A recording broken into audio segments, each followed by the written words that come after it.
Yang ketiga apa akhlaknya? Akhlak kepada ilmu sendiri. Misalnya apa, Tat? Bukunya jangan dicoret-coret. Ayo, siapa suka coret buku?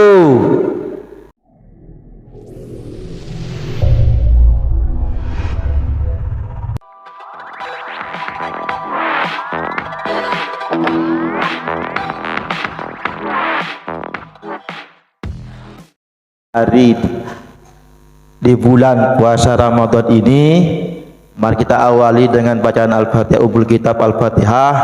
Mudah-mudahan apa yang kita dapatkan pada bulan ini, pada hari ini khususnya, bisa bermanfaat baik di dunia dan akhirat, dan juga teman-teman kita yang mungkin ada yang tidak bisa hadir karena kondisi tidak enak badan, karena cuaca tidak menentu. Mudah-mudahan oleh Allah diangkat penyakitnya sehingga bisa sembuh dan bermuajah dengan kita. Ala hadiniyah.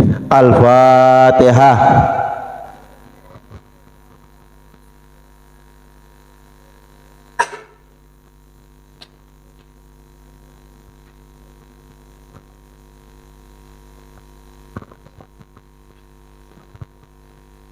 Baik, alhamdulillah hamdan yuafi ni'amahu wa yukafi mazidah, wassalatu wassalamu ala asrafil anbiya'il mursalin sayyidina wa maulana Muhammadin wa ala alihi wa sahbihi ajma'in, amma ba'du.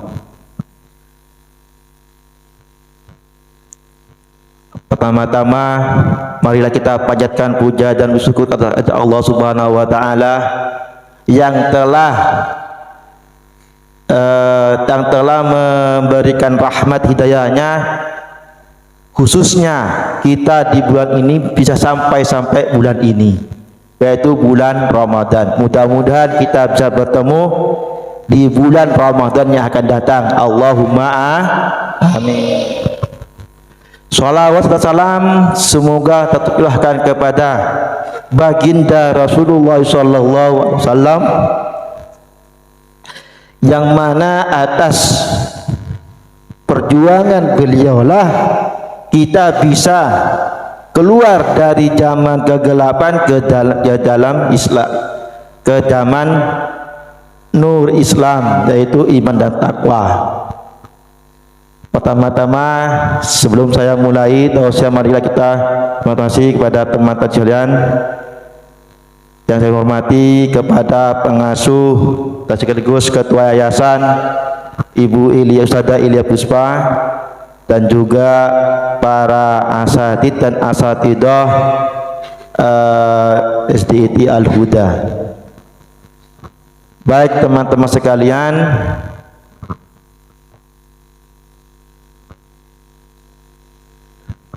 gimana? Masih semangat ini puasanya? Puasa semua? Alhamdulillah. Apalagi tadi pagi sudah diguyur hujan. Kalau musim hujan-hujan begini enaknya tidur ya. Sekarang Ustaz mau tanya, andaikan ya ada dua orang, yang satu tidur, yang satu lagi sholat, yang diganggu oleh setan, yang tidur apa yang sholat? Yang sholat, karena beribadah pada Allah. Tapi ini ada yang aneh, justru yang diganggu yang lagi tidur. Loh, kenapa? Nah, Nabi tanya, Tan, tak salah Tan, yang diganggu kok yang tidur Tan? Setan jawab, karena yang lagi tidur punya ilmu, yang lagi sholat tidak punya ya. Pengen punya ilmu apa tidak? Tapi susah cari ilmu, betul? Katanya orang daun, orang cari ilmu itu, ilmu adalah angel susah nemunya, ya kan? Susah. Bahkan diriwayatkan ada seorang nabi Allah waktu mencari ilmu itu gagal. Nabi siapa yuk? Ada yang tahu? Ada. Nabi Musa. Kenapa kau ragu? Nah, jadi Nabi Musa aja, nabinya Allah, rasulnya Allah, makhluk manusia pilihan Allah, mencari ilmu itu gagal. Saking susahnya. Ya. Makanya dulu Ustadz masih kecil itu dikasih sama wejangan atau berita sama kiai-kiai, yaitu alala tanalul ilma illa bisittatin. Ada itu artinya? Sa'umbika an majmu'i habis bukatin bibayanin dukain wa khirsin wa tibarin wa bulgatin wa irsadi ustadin wa tulis zamani. Ada yang tahu artinya? Jemahkan ya. Kalau dulu namanya Dineng ilmu malarace eka olena. Ayo bareng yuk. Monta bedeben enam mengken bula nyeput setong moga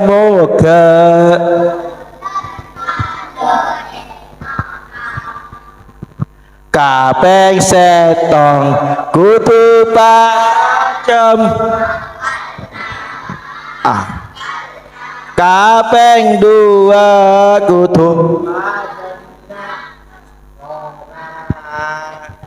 kapeng telok kutu pasaper kapeng empat kutu banyak kapeng lema kutu patunjuk guna kapeng enam kutu banyak anak tetina badan teman 6. Kenapa Nabi Musa kok bisa gagal waktu mencari ilmu? Karena kurang sabar ya. Harus sabar. Kadang-kadang ya waktu mencari ilmu kena penyakit, betul? Apalagi yang di asrama. Kenapa? Korengan ya. Sama pasti tagus mondok, milih mondok sama, Ustadz juga sama. Dulu Ustadz waktu awal-awal mondok setahun 2 tahun tidak kena korengan, ya kan? Sama paman Ustadz disuruh pulang. Udah jangan bilang mondok lagi. Belum kerasan. Setelah kerasan Ustadz korengan. Nah begitu anak biasa itu ya. Jadi Nabi Musa itu gagal karena tidak sabar. Harus sabar. Jadi kalau adik-adik sekalian ini bisa lulus mencari ilmu di institut, berarti adik-adikku lebih hebat daripada nabimu, ya kan? Mencari ilmu harus 6 syaratnya. Adik udah tahu semua kan? Adik-adik sekalian, setelah mendapatkan ilmu, apa yang dilakukan? Mengamalkan. Katanya ulama, al ilmu bila amalin kasajarati bila thamratin. Tahu artinya? Orang yang berilmu tidak diamalkan, tidak dipraktekkan, itu sama saja dengan pohon tidak berbuah. Nah, apa buahnya? Apa buahnya? Buahnya adalah akhlakul karimah. Itu buahnya. Seorang yang tidak punya akhlak itu tidak sama dengan serangga. Atulab laisal adab wa huwa adubab.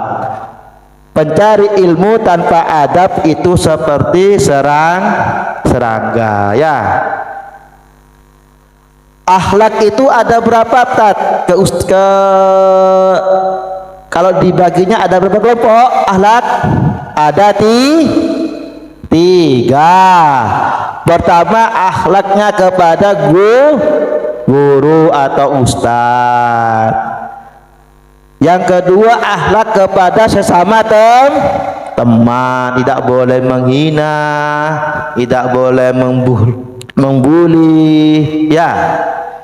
Yang tua mengasihi yang muda, yang muda menghormati yang tua. Lo enak kan? Tidak ada yang saling jewer-jeweran, ya. Saling menasehat, namanya asa asi asu, ya. Iya, asa artinya saling mengingatkan, asi yang muda, yang tua kepada yang asu yang tua kepada yang muda. Kalau ada PR adik kelas 1 diajari kelas 3, begini loh Dik caranya, kan? Jadi saling tolong menolong. Yang kedua, yang pertama yaitu menghormati akhlak kepada sopan santun kepada para ustadz. Kenapa? Sekarang saya tanya, akhlak kepada orang tua harus kepada guru harus lebih kenapa? Ayo, orang tua harus sopan, kepada gurunya lebih kenapa? Ada yang tahu? Orang tua ibarat orang mendatangkan adik dari langit ke bumi. Allah menciptakan dulu mandi orang tua, rahim keluar adik, ya kan? Tapi guru-guru mengantarkan adik dari bumi menjadi orang yang ya. Makanya kepada orang tua, kepada guru harus lebih sopan. Kalau bicara sama guru harus tidak boleh mata mendeli, ya harus, ya kan? Itu jadi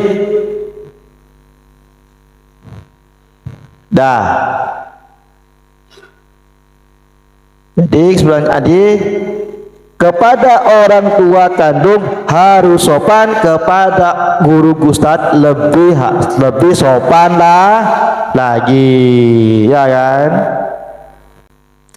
Yang ketiga apa akhlaknya? Akhlak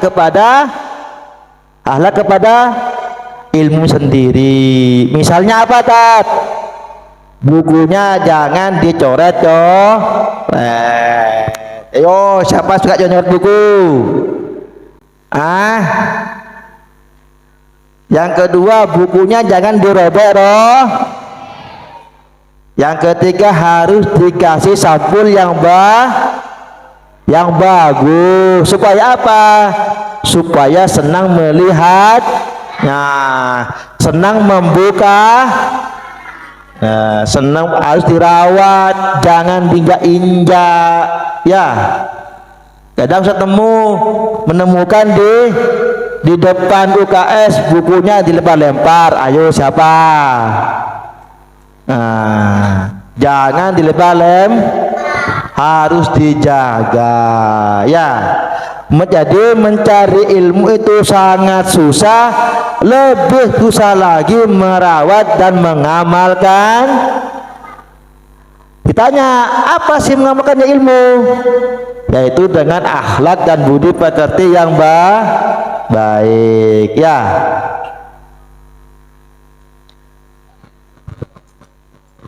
Adik-adik sekalian, gimana? Ada yang bertanya? Jadi orang yang berilmu itu jangankan dia bangun, tidurnya pun setan takut ya. Itulah orang mencari ilmu. Orang yang berilmu tidak berguna kalau nggak amalkan. Al ilmu bila amalin kasajarati bila samratin. Jadi Ustaz ulangi lagi ya. Yang ketiga, buahnya ilmu adalah akhlakul karimah, yaitu sopan santun. Sopan santun ada 3, yaitu 1 kepada ustadznya, yang kedua kepada sesama teman, yang ketiga kepada ilmunya. Banyak ya seperti ini. Dulu itu ada seorang ulama itu tidak paham sama sekali, tapi karena dia sangat-sangat menghormati gurunya, akhirnya menjadi ulama besar, yaitu Syekh Ibnu Hajar Asqalani, ya kan? Itu enggak tahu apa-apa bertahun-tahun itu karena apa? Karena gurunya menghormati sangat betul sama gurunya ya. Halo, kok dia sendiri? Nah,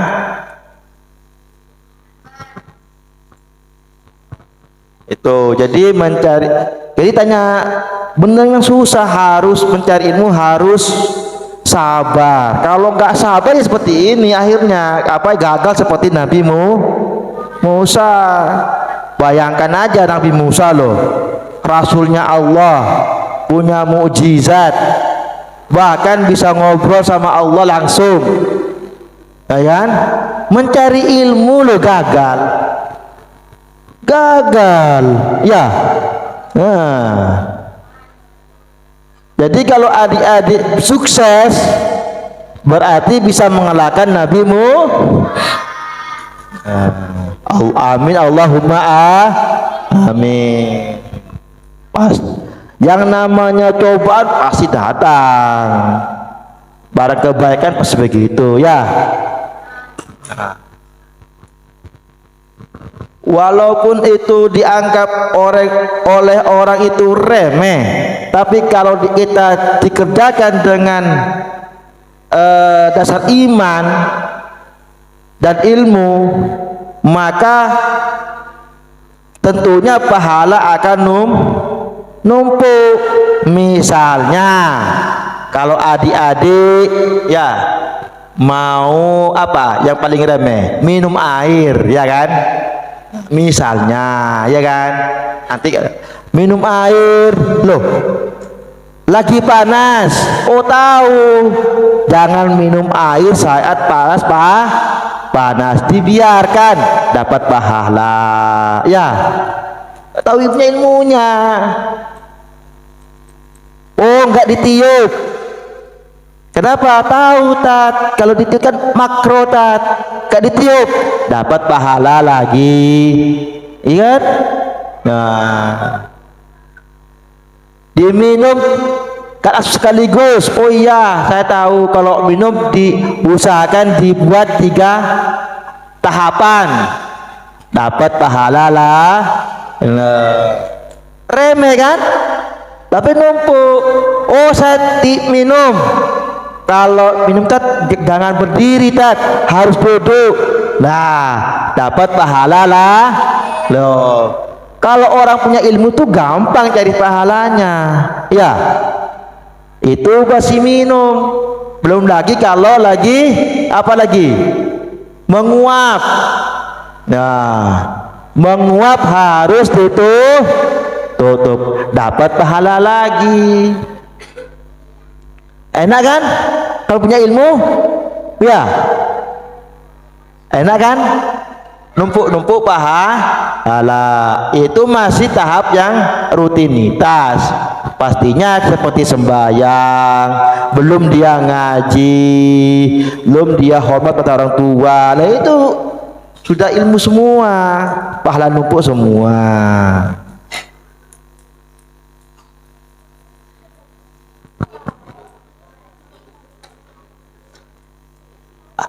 Itunya bedanya kalau orang punya ilmu. Bahkan orang berilmu pun tidurnya pun dapat pahala. Kenapa? Karena dia niat tidur untuk supaya waktu dia mau sholat duhur tidak capek. Pahala lagi. Enak ya punya ilmu ya, pahala semua ya. Walaupun kelihatannya remeh, tetap dapat pahala. Tapi kalau orang itu bodoh, tak punya ilmu, sembahyang pun dapat dosa karena tidak tahu syarat sahnya sembahyang. Rukuknya ngawur, Fatihahnya ngawur, ya kan? Bukannya dapat pahala, kan dapat dosa. Itu kalau orang gak punya ilmu. Makanya kalau orang punya ilmu itu luar biasa numpuk pahala banyak. Adik-adikku sekalian, jadi pada siang ini bisa kesimpulan bahwa ilmu itu sangat susah didapatkan. Yang pertama, yang kedua, ilmu itu diamalkan buahnya itu buahnya akhlakul karimah. Yang ketiga, orang yang berilmu itu gampang sekali mendapatkan pahala, sangat gampang. Bagaimana cara minumnya? Atau dia pakai sandal, ya kan? Ada caranya, sunnahnya, yaitu apa? Mendahulukan kaki yang kanan, baru yang pahala lagi. Bemal. Nah, contoh sekarang,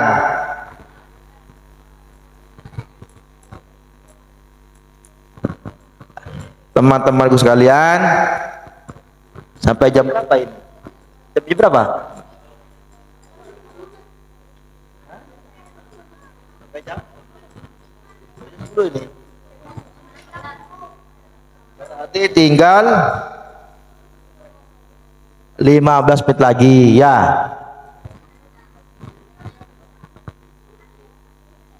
Oke. Jadi orang yang punya ilmu itu luar biasa, ya kan? Jangankan dia ibadah, dia melakukan hal yang rutin saja dia dapat pahala. Minumnya, makannya, pakai bajunya, pahala semua. Belum lagi kalau sama ibadahnya. Misalnya sholat, ngajinya, ya kan? Ya, ibadahnya itu dapat pahala. Tapi kalau orang bodoh, walaupun dia beribadah pun dia dapat karena tidak tahu ini sah apa enggak ya. Dia nggak tahu. Saya cuma niru, kan gitu kan? Kamu yakin sah? Gak tahu. Jadi kamu kok main air kenapa? Gak tahu. Senang saja main air. Padahal itu berudu ada ilmu. Nah, itu ya.